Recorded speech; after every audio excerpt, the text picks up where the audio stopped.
one of the markers that many critics of Islam or people who maybe don't understand the tradition tend to focus on is the veil, the hijab, as it's called in Arabic.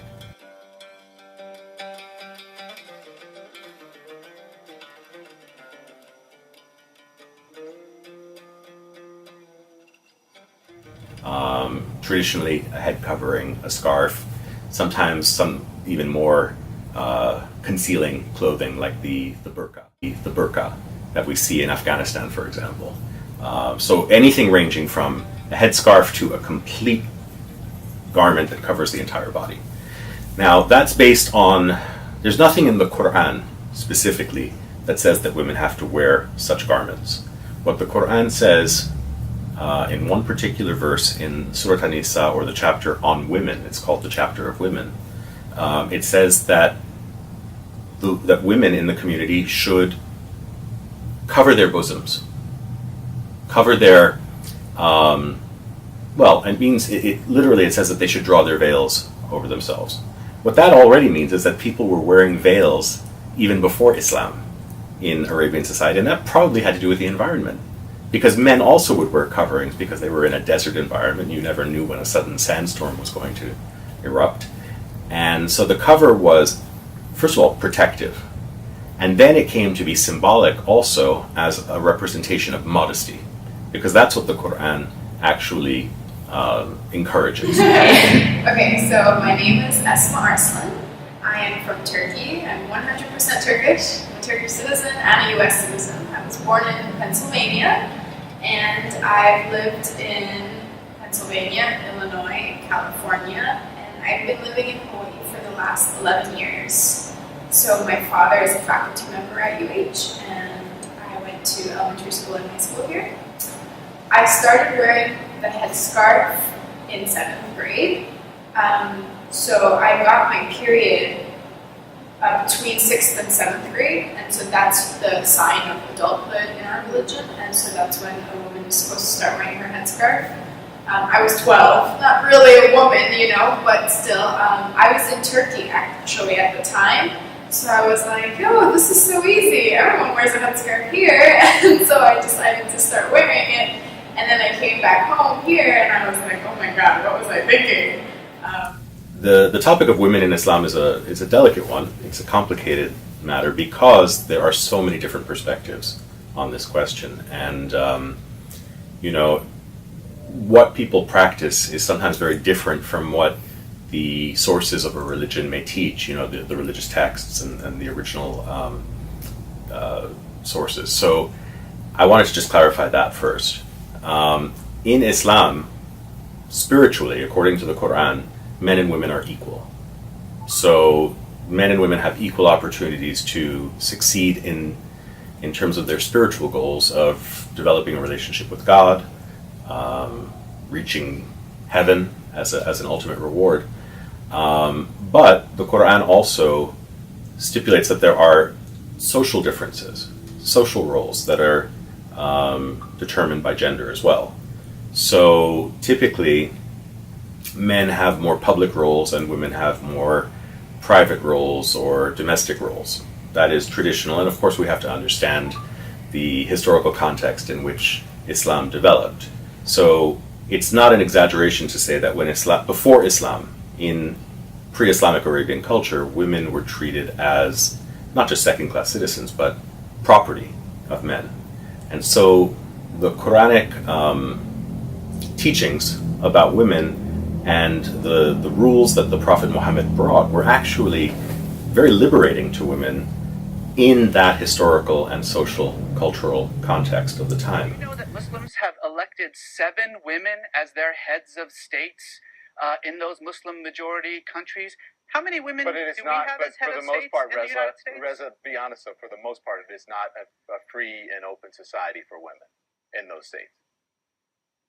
Well, it's not in Iran, it's not in Saudi Arabia, it certainly is in Indonesia and Malaysia, it certainly is in Bangladesh, it certainly is in Turkey. I mean, again, this is the problem, is that you're talking about a religion of 1.5 billion people, and certainly it becomes very easy to just simply paint them all with a single brush by saying, well, in Saudi Arabia they can't drive, and so therefore that's somehow representative of Islam. It's representative of Saudi Arabia. But hold in on, Iran, they don't have... I mean, I think that Bill Maher's point is that these aren't extremists. We often talk about extremists and that we should crack down on extremists. And why aren't Muslims speaking out about extremists? In Saudi Arabia, when women can't vote and they can't drive and they need permission from their husband, that's not extremists. Why aren't we talking more about what... That's not extremist, that's commonplace. Why don't we talk more about the commonplace wrongs that are happening in some of these countries? It's extremist when compared to the rights and responsibilities of women, Muslim women around the world. It's an extremist way of dealing with it. But it's not extremist in that country, in Saudi Arabia. That's the norm. Oh, no, it's not. I mean, look, Saudi Arabia is one of the most, if not the most extremist Muslim country in the world. In the month that we've been talking about ISIS and their terrible actions in Iraq and Syria, Saudi Arabia, our closest ally, has beheaded 19 people. Nobody seems to care about that because Saudi Arabia sort of preserves our national interests. Okay. You know, this is the problem, is that these kinds of conversations that we're having aren't really being had in any kind of legitimate way. We're not talking about women in the Muslim world. We're using 2 or 3 examples to justify a generalization. That's actually the definition of bigotry. It is different wearing a headscarf. I think more than me, like my friends aren't comfortable by it. Not now, but like at the beginning when I first started wearing it, they would be uncomfortable with the way other people would look at me, and so they wouldn't want to walk next to me. But you know, we were really little. But now, you know, I have really nice friends and they understand. It is different. Like, people do stare at you and they ask questions, but people are nice, you know, as long as I'm not someone who gets offended all the time. So I like to answer people's questions. Sometimes they're a little weird, the questions, but you know, I think it's better to educate them rather than push them away and be like, oh, that's so rude, why would you ask that? You know, instead I would just answer and try to help them understand.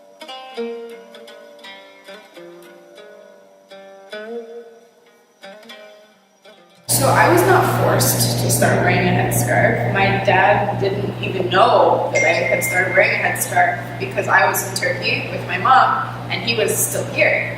And so I came home and he was like, oh good. Like, he didn't even respond to it. And people were like, oh, did your dad force you? I was like, my dad wasn't even there when I decided to start wearing it. I don't feel oppressed. Do I look oppressed? I hope not. I think that wearing a headscarf has been one of the greatest decisions of my life because I don't feel like I constantly need to impress the people around me physically or visually. I can impress them with my personality and my knowledge and my intellect and things that I feel like people really value about a person versus the way they look. Which is, I mean, it's good to be healthy and, you know, work out and dress nicely, and I do that. But I feel like in society today, there's too much emphasis on the way we look, and especially the hair thing. Because I have other Muslim friends, and they're fine with, you know, wearing long sleeve and wearing long pants and covering up, but they don't want to cover their hair because they think, a man will never love me, never like me, you know, those boys at school, they'll never like me. There's nothing in the Quran specifically that says that women have to wear such garments. What the Quran says in one particular verse in Surah An-Nisa, or the chapter on women, it's called the chapter of women, it says that that women in the community should cover their bosoms, cover their, well, it means, literally it says that they should draw their veils over themselves. What that already means is that people were wearing veils even before Islam in Arabian society, and that probably had to do with the environment. Because men also would wear coverings because they were in a desert environment. You never knew when a sudden sandstorm was going to erupt. And so the cover was, first of all, protective. And then it came to be symbolic also as a representation of modesty. because that's what the Quran actually encourages or enjoins. It's modesty both for men and women. For example, the Prophet Muhammad taught that women must be respected. He said that paradise lies at the foot of your mother. He said that to educate a woman is to educate a nation. For me, education was very important. I graduated from college. My mother graduated from college, so my mother is a college graduate too. So this kind of gives you an idea about how, I mean, it's not just my generation. I'm like 40 years old, but my mother is a college graduate too.